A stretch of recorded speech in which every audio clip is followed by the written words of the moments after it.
प्रभु राम देव भगवान अल्लाह खुदा ईश आदि नाम एक ही शक्ति के हैं। वो कैसा है, कहां है, कैसे मिलता है, किसने देखा है? ये प्रश्नवाचक चिन्ह पूर्ण रूप से हटाने के लिए अवश्य सुनिए जगत गुरु तत्वदर्शी संत रामपाल जी महाराज के अमृत वचन सर्व पवित्र धर्मों के पवित्र शास्त्रों के आधार पर।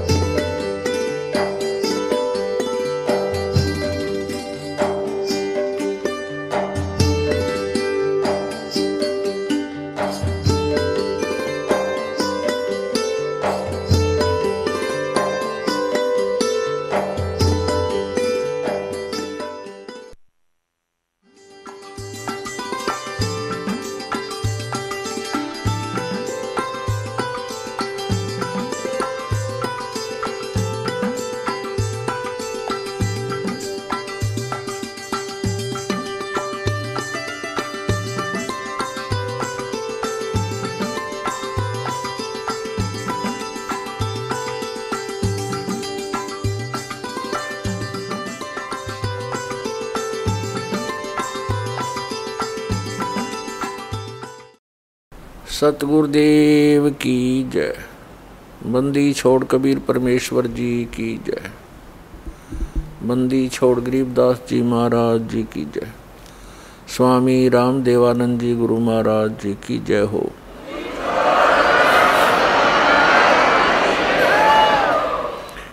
गरीब नमो नमो सतपुरुष को नमस्कार गुरु के नहीं। सुर नर मुनि जन साधुआं संतों सर्वसदी नहीं।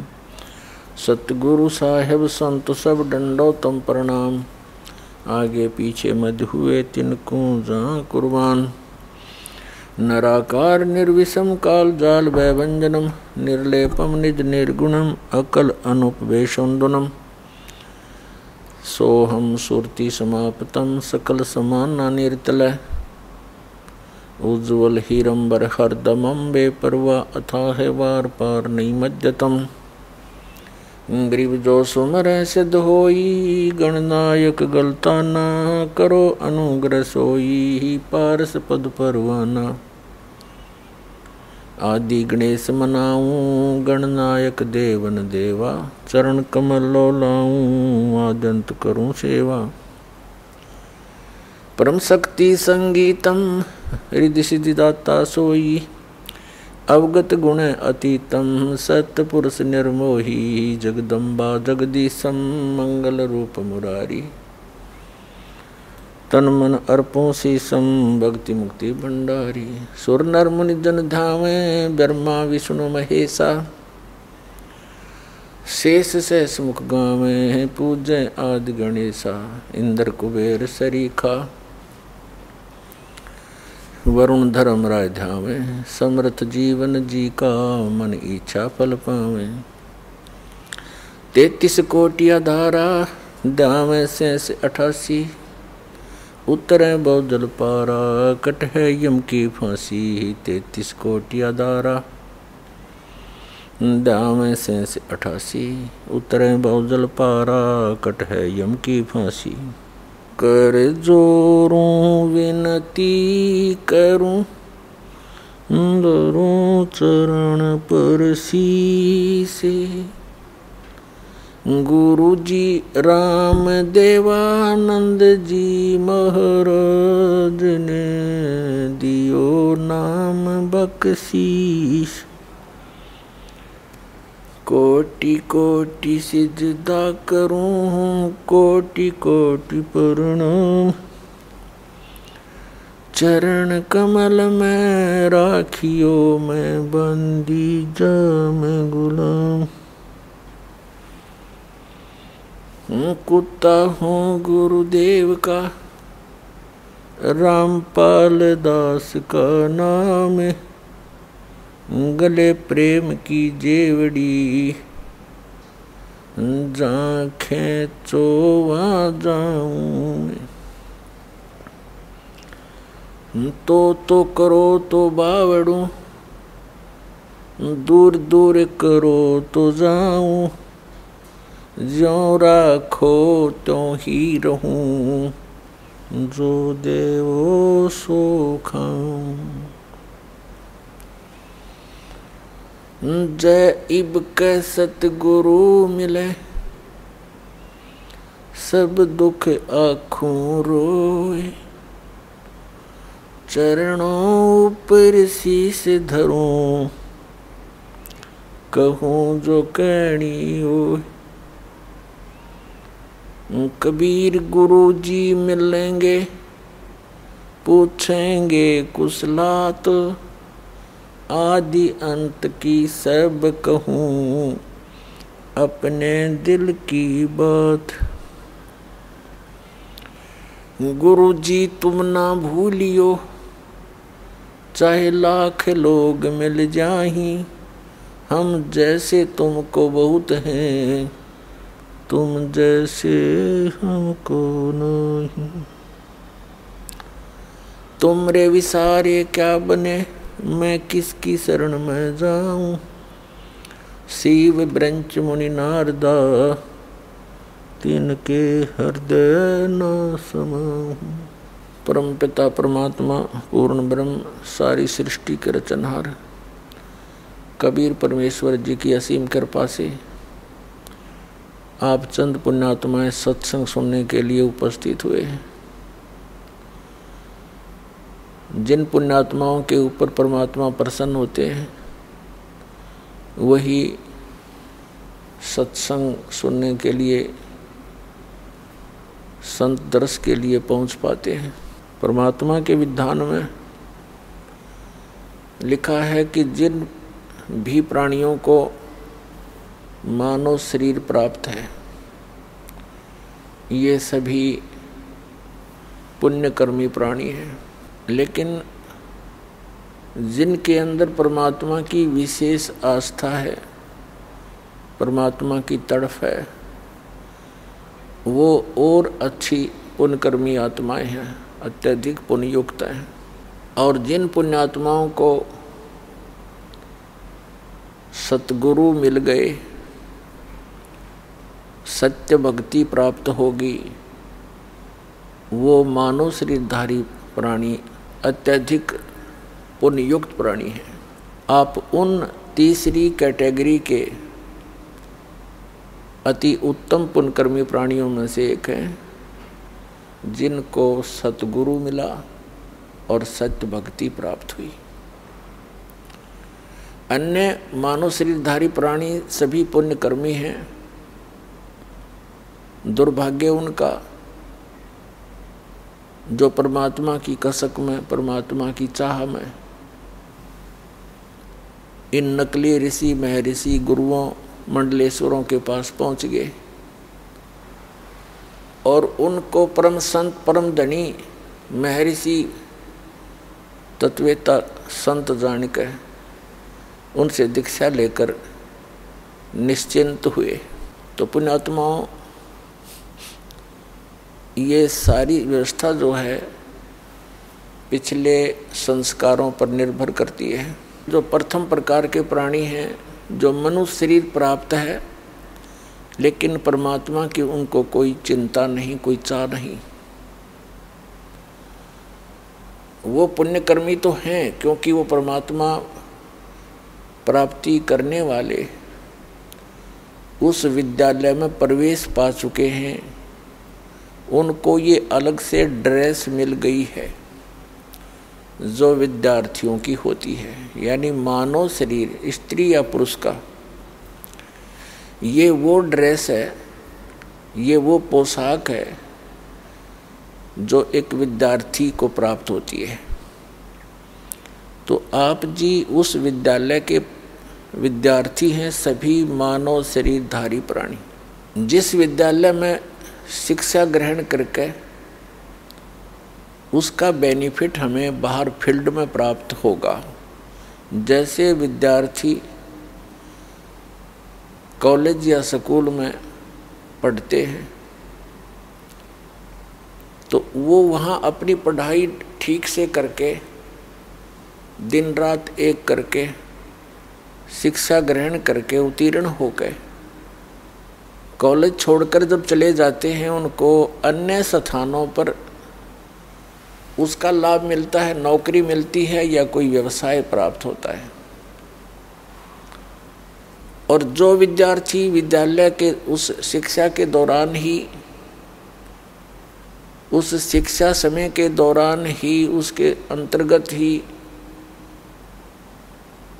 विद्या ग्रहण ना करके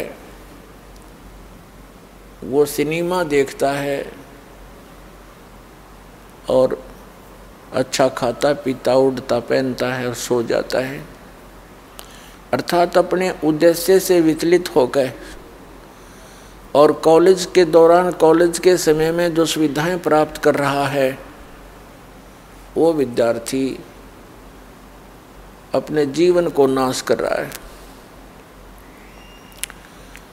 तो पुण्यात्मा, आप जी पूरे विश्व में जितने भी मानव शरीरधारी प्राणी हैं, सब को परमात्मा ने वो ड्रेस दे रखी है, एक पहचान है कि आप विद्यार्थी हैं। विद्यार्थी को माता पिता प्रत्येक सुविधा देते हैं, घर के घरेलू कार्य से भी उनको दूर रखते हैं, जो भी उसकी पढ़ाई में खर्चा पैसा होता है, व्यय होता है, वो खुश होकर करते हैं, दिल खोल कर करते हैं। और वो बच्चा इतनी सुविधा प्राप्त करके फिर पढ़ता नहीं है तो उसका फिर जीवन नरक बन जाता है। ठीक इसी प्रकार ये स्थान स्थायी नहीं है जहां आप रह रहे हो, और इस मनुष्य जीवन का उद्देश्य केवल इतना ही नहीं है जितना आप जी सत्संग प्राप्ति से पहले कर रहे हो। संतानों उत्पत्ति, उनकी परवरिश, विवाह कर देना, उनके फिर संतान की आशा लगाकर जीवन व्यतीत करना, फिर मृत्यु को प्राप्त हो जाना और अपने मनुष्य जीवन के कर्म को और कर्तव्य को पूरा जान लेना, ये हमारी तत्व ज्ञानहीनता थी। तो पुण्यात्माओं, जैसे आप यहाँ पढ़ोगे, ये शिक्षा ग्रहण करोगे, यानी परमात्मा के ज्ञान को सुनोगे, फिर जैसा भी आपको क्रियाएं बताई जाती हैं उन साधनाओं को करोगे, तो आपको इस पृथ्वी पर सुविधाएं नहीं मिलेंगी। वो इस पर जो मिलनी है वो आपको आवश्यक वो दे ही रखी है परमात्मा ने। क्यों मानव शरीर दे दिया, उसमें खान पान, सूझबूझ, सद्बुद्धि, अंग क्रियाएं सारी ऐसी दे दी जो हम अपने शरीर की सुरक्षा के लिए मकान बना सकते हैं, प्राकृतिक आपदाओं से बचने के लिए समय पर आहार कर सकते हैं, भूख लगती है तो बता के हम भोजन भी प्राप्त कर सकते हैं, प्यास लगे जब चाहे हम जल ग्रहण कर सकते हैं। तो ये हमें सद्बुद्धि दी, तो इस सद्बुद्धि का हम प्रयोग करके भक्ति करके सतलोक जा सकते हैं। ये पूरी पृथ्वी एक यूनिवर्सिटी समझो, स्कूल कॉलेज समझो, और जिसको जैसा टीचर मिला है, जिसने जहाँ की जैसी ट्रेनिंग की है, उसी ट्रेनिंग का ही वो आगे लाभ प्राप्त कर सकता है। जैसे किसी ने श्री विष्णु जी सतगुण की पूजा की है तो उसको पृथ्वी की बजाय विष्णु जी के लोक में जाकर के वो सुविधा प्राप्त होगी। जैसे फील्ड में यानी क्षेत्र में जाकर ही विद्यार्थी को नौकरी मिलती है, जॉब मिलती है। ऐसे ही जिसने शिव जी की भक्ति की शिवलोक में चला जाएगा, जिसने ब्रह्म की भक्ति की वो ब्रह्मलोक में चला जाएगा, और जिसने श्री देवी दुर्गा की भक्ति की वो दुर्गा जी के लोक में चला जाएगा, और जिसने पूर्ण ब्रह्म परम अक्षर ब्रह्म सत्य पुरुष की साधना की तो सतलोक में चला जाएगा। तो हम यहाँ जो सुविधाएं बटोर रहे हैं ये बालकों जैसी बुद्धि युक्त हैं। हम सारा जीवन कोठी बनाने में, प्लाटों के खरीद कर साहूकार बनने में, और विवाह शादियों के अंदर जो हम अपनी परंपराएं बिगाड़ कर इतने विशाल कर बैठे हैं जो हमारा सिर दर्द बन गई है, इन्हीं के निर्वाह में, इन्हीं के निभाने में हम सारा जीवन व्यर्थ कर जाते हैं। और सारे जीवन में जो हम संग्रह संचित करके कोई कोठी बंगले बैंक बैलेंस बनाते हैं वो यही रह जाते हैं और हम मुंह लटका कर जाते हैं। परमेश्वर ने स्वयं आकर के हमें ये ज्ञान दिया कि आप जी जिस प्रकार इस पृथ्वी पर रह रहे हो और जिन आशाओं को लेकर तुम जी रहे हो, ये तुम्हारी बालक बुद्धि है। परमात्मा कहते हैं होले सुहागण सुरता त्यारे, मालिक घर जाना है तू तो। होले सुहागण सुरता त्यारे, मालिक गिर जाना है तो होले सुहागण सुरता तार। नाले धोले ओढ़ पैर लेकर 16 श्रृंगार, नाले धोले ओढ़ पैर लेकर 16 श्रृंगार। आज नहीं तय तड़के परसों आवेंगे तेरे लड़िहारे, मालिक घर जाना है तो। होले होले सुहागण सुरता तार, मालिक घर जाना है। तेरा सोन शिखर बर तारे, मालिक घर जाना है तेरा। सोन शिखर बर तार, मालिक घर जाना है। होले होले सुहागण सुरता त्यार, मालिक घर जाना है। तेरे साथ किए कितनी जाली, तू क्यों लारी वार। तेरे साथ किए कितनी जाली, तू क्यों लारी वार। गुड़िया खेलत जन्म गंवाया, लाया है नहीं विचारे, मालिक गिर जाना है तू तो। होले होले सुहागण सुरता त्यारे, मालिक घर जाना है तू तो। होले सुहागण सुरता त्यारे, मालिक घर जाना है तेरा। सोन शिखर बर तार, मालिक घर जाना है। सतगुरु मारे बाणिया है करते वणज व्यवहार, सतगुरु मारे बाणिया है करते वणज व्यवहार। बिन डांडी बिन पालड़े है तोले दिया संसार, मालिक गिर जानो है होले होले सुहागण सुरता त्यार, मालिक गिर जाना है तू तो।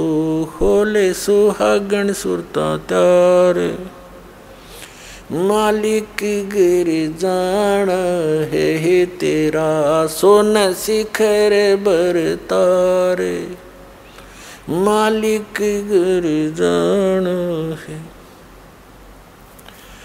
सोन शिखर में सेज पिया की, हंस हंस कर ले प्यार। सोन शिखर में सेज पिया की, हंस हंस कर ले प्यार। कह कबीर सुनो मेरी सजनी, लूटो ने वो अजब बहारे, मालिक गिर जाना है। होले होले सुहागण सुरता त्यारे। अब इसमें क्या बताते हैं परमात्मा स्वयं आए इस आत्मा को सुरती, क्योंकि सुरती आत्मा की आंखें हैं, इससे विशेष संबंध है इसका। तो इसको जगाने के लिए, इसको दिशा देने के लिए सचेत करते हुए कह रहे हैं कि हे आत्मा तू तैयार हो ले, और तेरा पति जो है सोन शिखर में रहता है। सोन शिखर यानी शिखर माने चोटी, शून्य माने ऊपर, ऊपर चोटी पर शून्य शिखर। शून्य का अर्थ होता है वैसे वैक्यूम प्लेस, यानी सभी ब्रह्मांडों की रचना के बाद एक खाली स्थान बहुत लंबा चौड़ा होता है, उसके ऊपर कहते हैं तेरा पति यानी परमात्मा तेरा मालिक रह रहा है। जहाँ से तुम आए हो, जहाँ से आप आए हो बिछुड़कर, और वहीं जा कर के सुख प्राप्त हो सकता है, यहाँ आपको चैन नहीं हो सकती। इसके विषय में बताते हैं परमात्मा, साथी हमारे चले गए हम भी चालन हारे, कोई कागज में बाकी रह रही ताते लागे री वारे। हमारे साथी चले गए, कोई रिश्तेदार देख लो, कोई और मित्र संसार छोड़कर चले गए हैं, और हम भी चलनहार, हमने भी जाना है। ये तो यूनिवर्सल ट्रूथ है, हमने भी जाना है, प्रत्येक ने जाना है। और हम इसलिए यहाँ टिके हैं, हमारे कागज में कोई सांस शेष रहते हैं, हमारा कोई अकाउंट जीवन का भी शेष है। जिस दिन वो पूरा होगा उसी दिन हम भी चले जाएंगे। फिर बताते हैं, आगे गए ना बावड़े रहते भी सब जाही, बिन साहेब की बंदगी कहीं ठोर ठिकाना नहीं।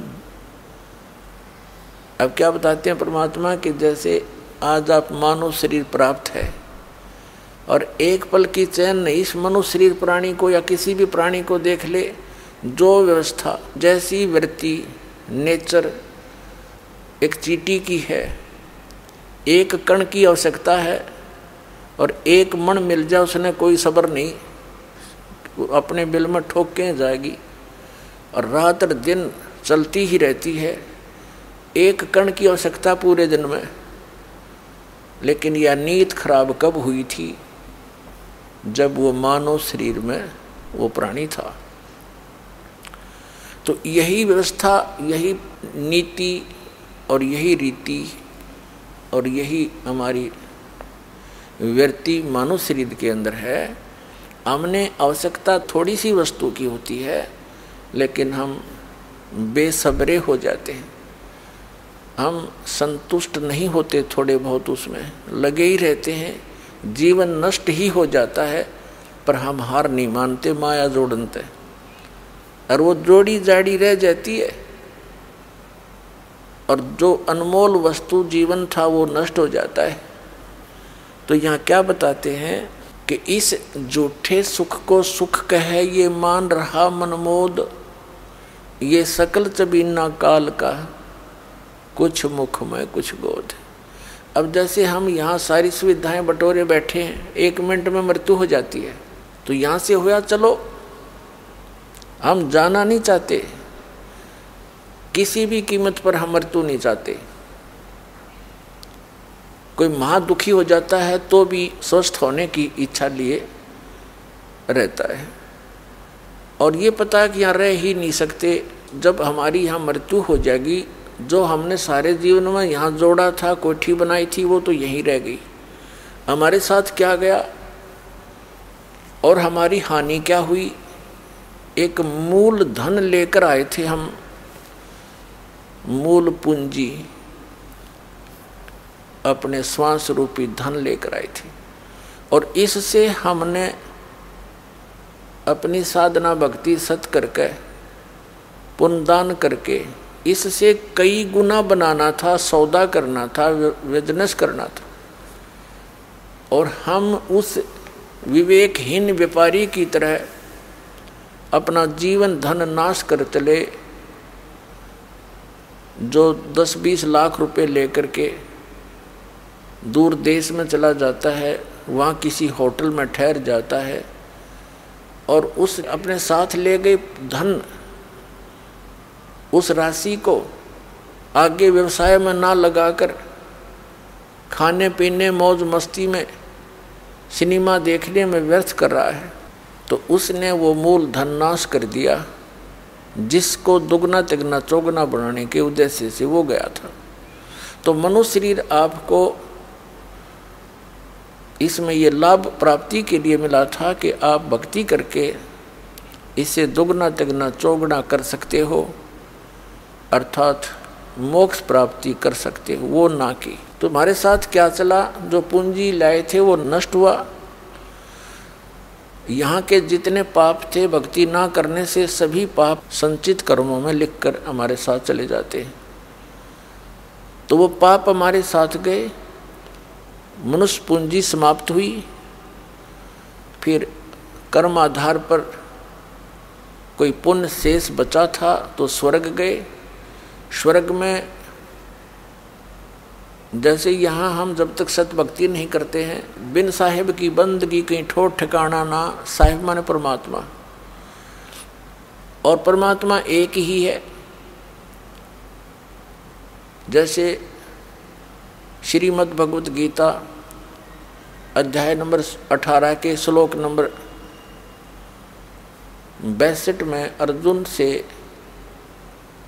ये ब्रह्म बोल रहा है श्री कृष्ण में प्रवेश करके कि अर्जुन, यदि तुझे परम शांति चाहिए तो सर्वभाव से उस परमेश्वर की शरण में जा जिसकी कृपा से तू परम शांति को और सनातन परम धाम को प्राप्त होगा। 18वें अध्याय के 66वें श्लोक में इसको फिर से रिवाइज किया है कि उसकी शरण में जाना है तो मेरे सतर की ब्रह्म सतर की जो साधना तूने की है वो मुझे छोड़ दे। एकम शरणम व्रज, एकम जिसके समान दूसरा कोई नहीं, समर्थ उस परमात्मा की शरण में व्रज माने जा। और इन सभी अनुवादकर्ताओं ने, इन ज्ञानहीनों ने व्रज का अर्थ आना किया है, ये गलत कर रखे है। इंग्लिश वर्ड गो का अर्थ जाना होता है और गो का अर्थ कोई कम करता है, आना करता है, तो वो उस विवरण को समझ नहीं पाया जहाँ पर वो गो शब्द लिखा गया है। इसी प्रकार जहाँ वर्ज शब्द लिखा है और उसका आना कर रहे हैं, तो ये महामूर्खता का प्रमाण उन अनुवादकर्ताओं का है, क्योंकि वो तत्व ज्ञानहीन थे। संस्कृत अवश्य जानते थे लेकिन तत्व ज्ञान नहीं था। अब जितने भी ये महापुरुष हुए हैं जिन्होंने ठेका लिया वेदों की अनुवाद का, गीता के अनुवाद का, ये डुप्लीकेट ऋषि महर्षि दानंद जैसे, जब तक इनको मूल ज्ञान नहीं होगा तो वेदों के अर्थों का ऐसे अड़ंगा किया इन्होंने।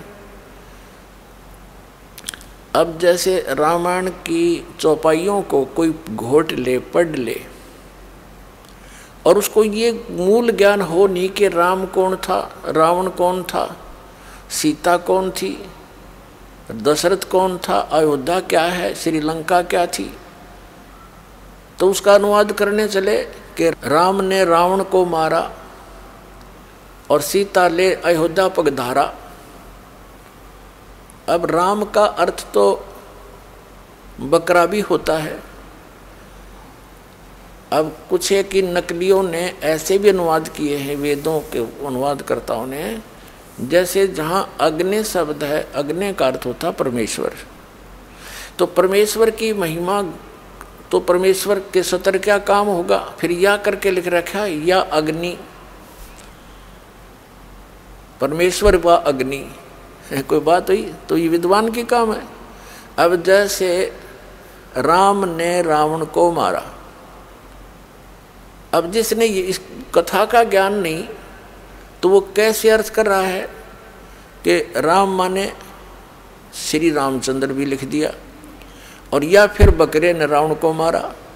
ये दोनों काम हो सकते हैं। अब बकरा राम वाला काम कर सकता है, श्री राम वाला। तो इस तरह के अनाड़िया ने जो भी अपने आध्यात्मिक ग्रंथ हैं वो संस्कृत भाषा में थे, विशेषकर जैसे पवित्र चारों वेद, पवित्र श्रीमद् भगवत गीता, पवित्र पुराण आदि आदि।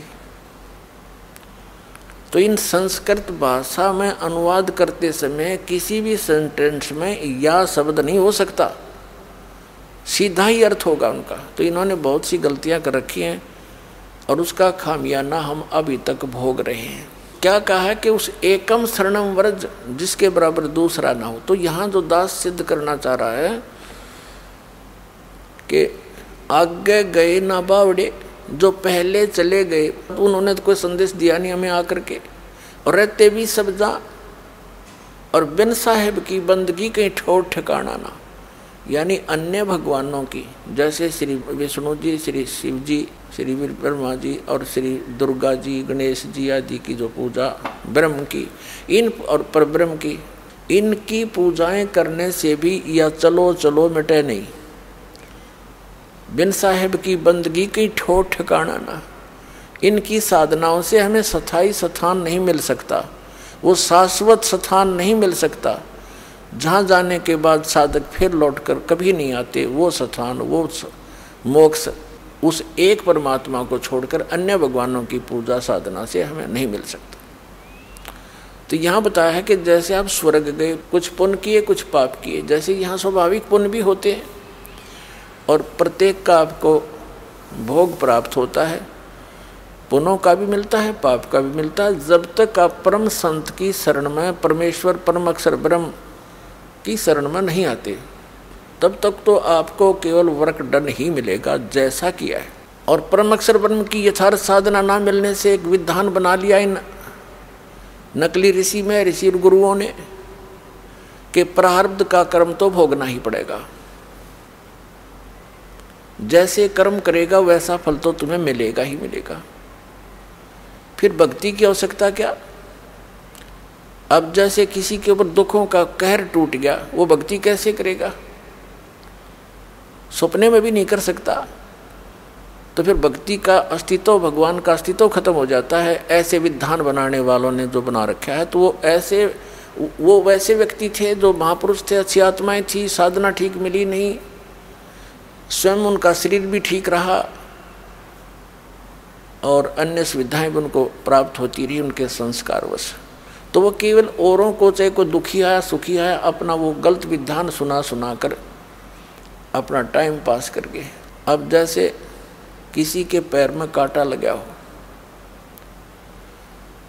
और उसको कोई कहे कि भी कांटा तो निकलेगा नहीं, ये तो तेरे भाग में लिखा गया, और तू जूता पहन ले, भविष्य में आगे कांटा नहीं लगेगा। तो कांटा लगे पैर में जूता पहना नहीं जा सकता, कांटा निकले और फिर वो जूता इस डर से पहनेगा कि कहीं फिर से वो पीड़ा ना हो जाए, स्वाभाविक है। फिर नहीं निकालेगा जूते वो पूरी सफर में। तो ठीक इसी प्रकार जो आप पर आपदाएं आई हुई हैं, ये आपके प्रारब्ध में थी, और कुछ ऐसी आपदाएं होती हैं जो 3 ताप के अंतर्गत आती हैं, जो प्रारब्ध से हटकर होती हैं।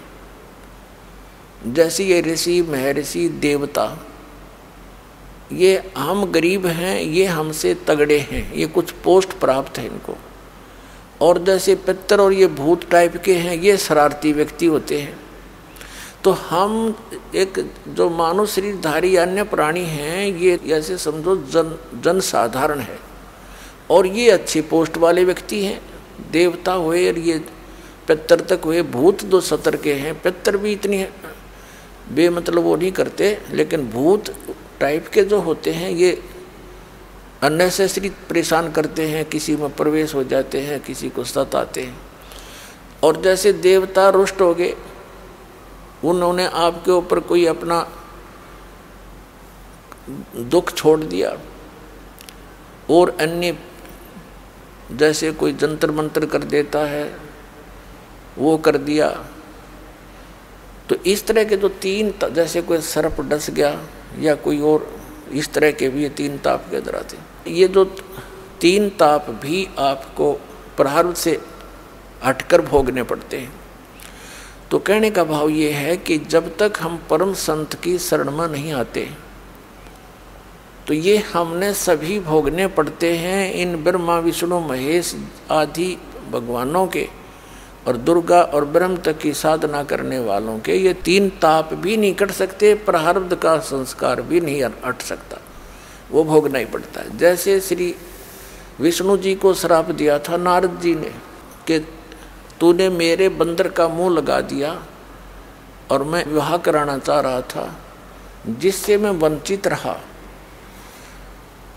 अब एक जीवन तू अपनी पत्नी के वियोग में बिताएगा, ऐसा उसने श्राप दे दिया। तो उस श्राप को, ये 3 ताप के अंतर्गत आता है। कोई देव ऋषि या कोई श्राप दे दे, कोई जंतर मंत्र कर दे, तो उस श्राप को, उस 3 ताप के दुख को श्री विष्णु जी भी समाप्त नहीं कर सके, भोगना ही पड़ा। और फिर दुर्वासा जी ने श्राप दिया था श्री कृष्ण और यादवों को कि तुम्हारे कुल का नाश होगा, क्योंकि यादव ने श्री कृष्ण जी का पुत्र प्रद्युम्न और साथ में कुछ अन्य द्वारकावासियों ने मिलकर मजाक कर दिया था दुर्वासा जी के साथ। तो उन्होंने श्राप दे दिया कि तुम्हारा पूरा यादव कुल नाश होगा। श्री कृष्ण की आंखों के सामने सारा यादव कुल नाश हो गया। श्री कृष्ण जी भी एक विषाक्त तीर लगने से मृत्यु को प्राप्त हुए। तो यहाँ गरीबदास साहिब जी जो परमात्मा से परिचित हुए, आदरणीय गरीबदास साहिब जी गांव छुड़ानी जिला झज्जर वाले, परमात्मा स्वयं आकर उनको सतलोक लेकर गए थे कबीर जी, और अपनी सतीथि और समर्थता से अन्य भगवानों की सतीथि और उनके सामर्थ्य से परिचित करा करके उनको वापस छोड़ा था शरीर में। तब गरीबदास साहिब जी ने कहा था कि तुम कौन राम का जपते जापम, और ताते कटे ना तुमरे 3 तापम। तुम किन भगवानों की भक्ति कर रहे हो जिनसे तुम्हारे 3 ताप भी नहीं कट सकते। तो हम उसी प्रसंग पर आते हैं कि जैसे किसी के पैर में कांटा लगा हो, जूता तभी पहनेगा जब वो कांटा निकल जाए। अब जैसे किसी को किसी प्रकार का कोई कष्ट आया हुआ घर पे, शरीर पे, और उसको कोई ये कहे कि ये तो तेरे प्रारब्ध में लिखा है, कष्ट तो तुझे भोगना ही पड़ेगा, ले ये मंत्र या जाप, ये भक्ति कर ले, भविष्य में दुख नहीं होगा, वो भक्ति नहीं कर सकता। कहने की बातें हैं। और फिर परमात्मा दया करे, जैसे ये मंत्र हम देते हैं कि इस मंत्र के जाप करने से तुम्हारे कांटे निकलेंगे, तो कांटे निकालने के लिए प्रयत्न करना पड़ता है, चाहे थोड़ा बहुत कष्ट भी हो जावे। कांटा निकला और सुख हुआ, तो जो विधि दास बताएगा, इससे आपके प्रारब्ध के पाप भी नाश होंगे और आपके संचित कर्म जो ढेर लगा रखा है आपका, असंख्य जन्मों के पहाड़ जितने संचित कर्म आपके पड़े हैं पाप, उनका भी नाश करेंगे। ये वो साधना दास आपको देगा जो भगवान ने बताई आकर के। क्या बताया है कि बिन साहेब की बंदगी कहीं ठोर ठिकाना ना, तुम कौन राम का जपते जपम, ताते कटे ना तुमरे 3 तापम। तो यहाँ बताया है एकम शरणम वर्ज, उस परम अक्षर की शरण में जाने से, उसकी भक्ति करने से आपको फिर वो ठोर ठिकाना मिलेगा, आपको शाश्वत स्थान मिलेगा, जहाँ जाने के बाद साधक फिर लौटकर कभी संसार में नहीं आते। अब यहाँ इन अन्य तत्व ज्ञानहीन ऋषि महर्षि गुरुओं ने, कबीर पंथियों ने भी, सभी ने एक विधान बना रखा है अपनी अज्ञान सोच से सुनी सुनाई दंत कथा के आधार से कि सतलोक में कुछ नहीं है, प्रकाश ही प्रकाश है, चेतन ही चेतन है, और आत्मा वहाँ जाकर उसमें मिल जाती है, जैसे बूंद समंदर में उसी का रूप हो जाती है। एकाद चतुर प्राणी कहता है कि नहीं, आत्मा का अस्तित्व अलग है, बिंदु टाइप में उस प्रकाश में घूमती रहती है। तो इसके विषय में परमात्मा ने बताया है, कबीर जी ने, बिन देखे उस देश की बात कहते हैं कूर। इस तरह की जो बातें करते हैं उन्होंने वहाँ कुछ देखा ही नहीं है, सतलोक में वो गए ही नहीं है, झूठ बोलते हैं। सतलोक के अंदर ऐसी ही व्यवस्था है, वहाँ की धरती है, सफ़ेद धरती है, पारदर्शक, बहुत तेजों में पृथ्वी है। सतलोक, अलखलोक, अगमलोक और उस अकैलोक की, वो चारों स्थान अमर हैं, वो कभी नाश में नहीं आते। तो उस अमर स्थान के 4 विभाजन हैं, 4 डिवीजन हैं। एक अकैलोक, दूसरा अगमलोक, नीचे को तीसरा अलखलोक और ऊपर से नीचे को चौथा सतलोक। फिर प्रत्येक इन 3 लोकों में, सतलोक, अलखलोक और अगमलोक में, इनके फिर 3-3 पोर्शन हैं। प्रत्येक लोक के सुन शिखर में वो परमात्मा यानी टॉप मोस्ट प्लेस पे वो परमात्मा पूर्ण ब्रह्म सत्य पुरुष कबीर जी एक बहुत बड़े सिंहासन पर विराजमान है। बहुत सुंदर सिंहासन पर, सिर पे मुकुट है मालिक के, ऊपर सफेद छतर है और बहुत बड़ा गुम्बद है जैसे मंदिर नुमा होते हैं, और उसके बीच में परमात्मा विराजमान है। अपने आत्माओं जो ये मंदिरों की बनावट बनी है, ये कोई यहाँ की कंस्ट्रक्शन नहीं थी। ये प्रत्येक लोक में प्रत्येक भगवान के, क्योंकि काल भगवान ने सतलोक की नकल करवाई है दुर्गा से, और उसने यहाँ उसकी नकल एज इट इज कर रखी है, लेकिन माल डुप्लीकेट है सारा। ये कच्चा शरीर है, बाग बगीचे नासवान है, यहाँ का जल व्यर्थ होने वाला, खराब होने वाला है। वहाँ की सब वस्तु पदार्थ ऐसे ही हैं, लेकिन वो अमर हैं। जैसे उसका एक एग्जाम्पल, एक उसका जो सैंपल सतलोक के पदार्थों में से एक सैंपल है गंगा दरिया। गंगा दरिया का जो जल है ये सतलोक से आया है, और ये कभी किन्हीं परिस्थितियों में खराब नहीं होता। साइंटिस्टों ने सिर मार लिया, चुप हो गए, लास्ट में इसकी करके सारी अन्वेषण, बोलो ये जल ऐसा क्यों है, एक ही स्थान से आ रहा है, और भी दरिया हैं। तो कहने का भाव ये है कि एक सैंपल है उस सतलोक के पदार्थों का। ऐसे वहाँ दूधों की दरिया बहती हैं, ऐसे ही वहाँ जल है, सदाबहार बाग बगीचे हैं, हमारे परिवार हैं। आप जी के वहाँ जहाँ आप रहते थे बहुत बड़े बड़े द्वीप, एक एक आत्मा के परिवार के बड़े बड़े सुंदर महल बने हुए हैं, और जो सुख वहाँ था वो यहाँ हो ही नहीं सकता किसी भी स्थिति में। यहाँ के ब्रह्मलोक में भी नहीं है वो सुख। तो उस सुख की खोज में जिसको हम छोड़कर आए हैं, हम उसी दिन से लगे थे। इस काल भगवान ने हमारे ऊपर बुद्धि पर ऐसा पर्दा डाल दिया, इसने अपने 3 पुत्रों को दुर्गा से संयोग से उत्पन्न किया। दुर्गा इस काल भगवान की पत्नी है, 21 ब्रह्मांड का यो मालिक है। इसको ज्योत स्वरूपी निरंजन भी कहते हैं, इसको ब्रह्म भी कहते हैं, और इसको सरपुरुष भी कहते हैं। तो इसने अपने सुनियोजित षड्यंत्र के तहत जहाँ ये एक ब्रह्मांड के ऊपरले हिस्से में रहता है, ये भी ऐसे सुन शिखर में प्रत्येक ब्रह्मांड के सुन में रहता है बिल्कुल लास्ट में, और वहाँ एक ऐसा गुप्त स्थान बना रखा है, 3 स्थान बना रखे हैं, एक रजोगुण प्रधान, एक सतोगुण प्रधान, एक तमोगुण प्रधान। और जब ये रजोगुण प्रधान क्षेत्र में अपनी पत्नी दुर्गा को साथ लेकर रहता है, तो वो वहाँ पर ये पंचानन बन जाता है, 5 मुख धारण कर लेता है, अपनी पत्नी दुर्गा को वहाँ सावित्री रूप में रखता है।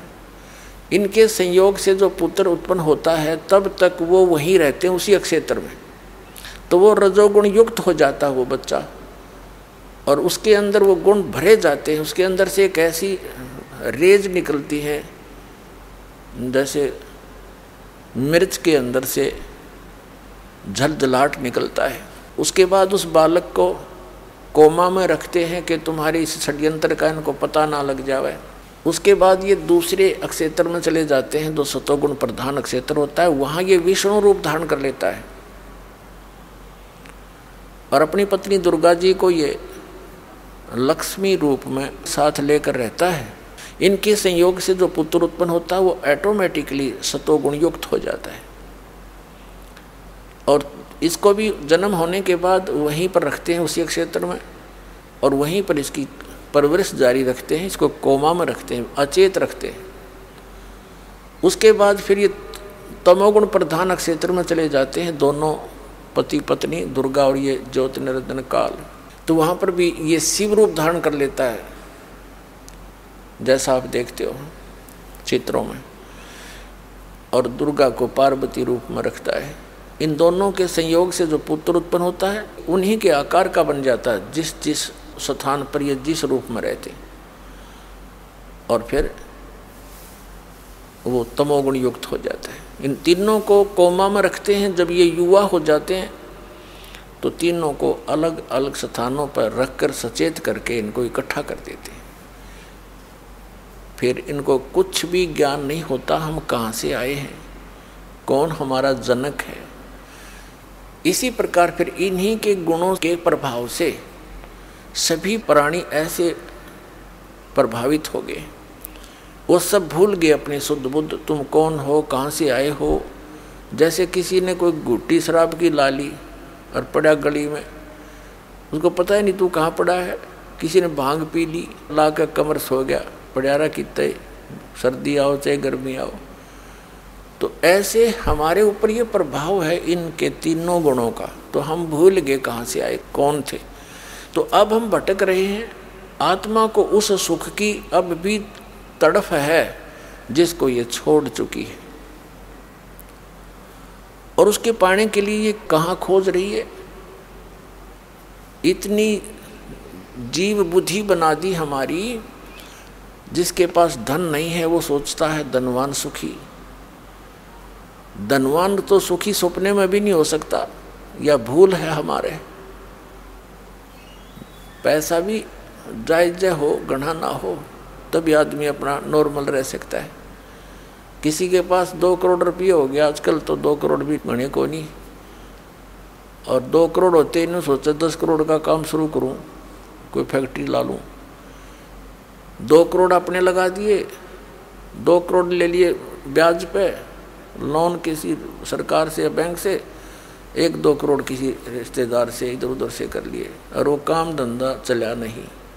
चला तो और 36 पंगे उसके, कोई मशीन खराब होगी, कभी मजदूर हड़ताल कर रहे हैं, वो सिर दर्द और बढ़ा लिया। सपने में भी सुख नहीं हो सकता इन लोगों को। लेकिन जिसने जिस वस्तु का अभाव है वो सोचता है जिसके पास ये वस्तु ये सुखी है।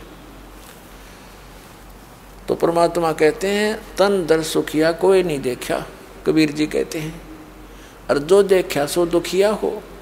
उदय अस्त की बात करे मन सबका करा विवेका हो। जो उदय अस्त के राजा भी बने हुए हैं, यानी पूरी पृथ्वी के शासक भी रहे हैं, परमात्मा कह रहे हैं मन ने इनके सबका झाड़ा ले रखा है, ये सपने में भी सुखी नहीं। चक्रवर्ती राजा भी लास्ट में संतों के पास जाता है, उनको नाक रगड़ता है, मेरा राज्य बना रहे, इसमें सुख सुविधा बनी रहे, शांति बनी रहे। तो फिर खाक सुखी वो। तो फिर क्या बताया है कि भाई सुरपति दुखिया, भूपति दुखिया, ब्रह्मा विष्णु महेश्वर दुखिया, जिन ये राह चलाई हो, और साच कहूं तो जग ना माने पर झूठ कही ना जाई हो। अरे तेरे ब्रह्मा विष्णु महेश्वर दुखिया, जिन ये राह चलाई हो। ब्रह्मा विष्णु महेश्वर को स्वप्न में भी सुख नहीं है। इनके इतिहास देख लो पिछले पढ़ के।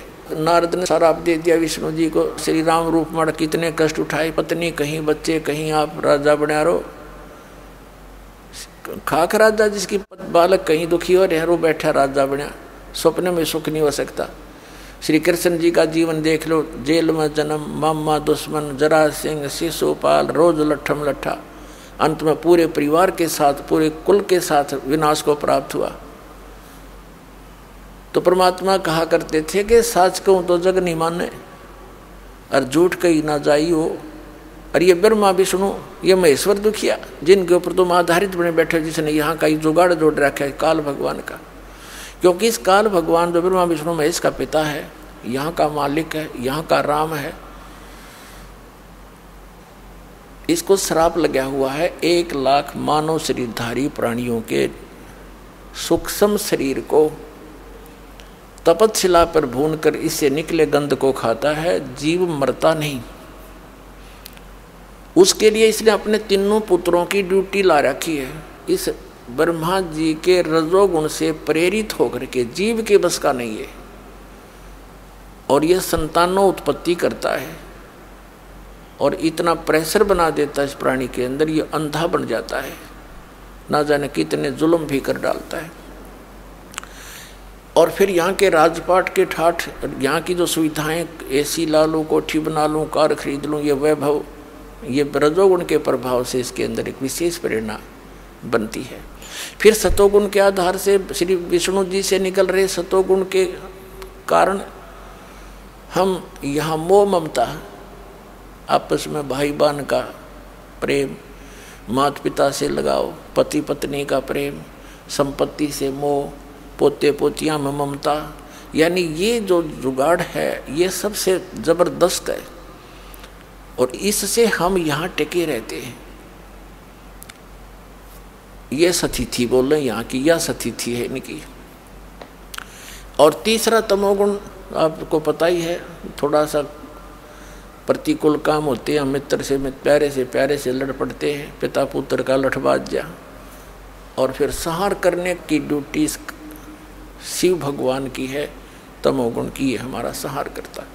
यानी श्री रजगुण ब्रह्मा जी से सबकी उत्पत्ति होती है, इसलिए इसको कहते हैं सृष्टि का कर्ता। ये खाक सृष्टि का करता है।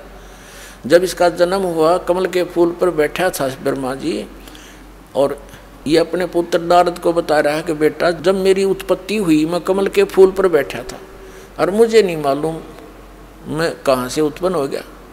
के प्रजापिता ब्रह्मा, प्रजापिता तो परमेश्वर है, सतपुरुष। तो उस परमात्मा के उपमात्मक और उनसे ही प्रेरित होकर के इन यहाँ के बच्चों के, ऋषियों के, भगवानों के नाम रखे गए। जैसे विष्णु पूर्ण परमात्मा का नाम है, उपमात्मक, सबका पालक वही है। और ब्रह्मा का अर्थ होता है सबका रचयिता, तो ब्रह्मा भी परमात्मा पूर्ण ब्रह्म ही है। ये तो नाम वैसे रखे जैसे सेंटर का भी मंत्री होता है, गृह मंत्री केंद्र का यानी भारत सरकार का, और एक राज्य का भी मंत्री होता है गृह मंत्री, तो उसमें कितना अंतर होता है। तो ऐसे ही नाम वैसे ही रखे हैं, इनकी शक्ति में बहुत अंतर है। तो कहने का भाव ये है कि इस काल भगवान को श्राप लगा हुआ है, ये ब्रह्मा विष्णु महेश इसके पुत्र हैं, ये नासवान हैं, समय आने पर इनकी मृत्यु होती है, सीमा है इनकी। और फिर नए ब्रह्मा विष्णु महेश ये पुत्र तैयार करके रखता है, निर्धारित समय है इनका, इनके मरते ही युवा पुत्र को उस पद पर बैठा देता है, उसकी फिर आयु फिक्स होती है। फिर वो ब्रह्मा विष्णु महेश जीव संज्ञा में आ जाते हैं, अन्य योनियों को प्राप्त करते हैं, और ऐसे ही आपकी तरह फिर भटकते रहते हैं। तो क्या बताते हैं परमात्मा के तन धर सुखिया कोई न देखा, जो देखा सो दुखिया हो, उदय अस्त की बात करे मन सबका किया विवेका हो। घाटे बाद सब जग दुखिया के घर ही बैरागी हो, और सुखदेव ने दुख के डर से गर्भ में माया त्यागी हो। सच कहूँ तो जग नहीं माने, झूठ कही ना जाई हो, ये ब्रह्मा विष्णु ये महेश भी दुखिया जिन ये राह चलाई हो। भगवान शिव जी का देख लो इतिहास, भस्मागिरी ने क्या जुल्म किया इनके साथ, इन्हीं के द्वार के आगे भक्ति करने लगा, उल्टा सिर करके नीचे को सिर ऊपर को पैर करके 12 वर्ष खड़ा रहा। पार्वती की प्रार्थना से शिव ने कहा कि ठीक मांग भाई, के मांगे, के मांग गया। शिव जी की मौत मांग ली कि कड़ा दे दे, भस्म कड़ा। भस्म कड़े के अंदर ये शक्ति थी कि जिसके सिर के ऊपर रखकर ये कह दे भस्म, वो नष्ट मर जाता था। और वो भस्मागिरी क्या उद्देश्य लेकर भक्ति कर रहा था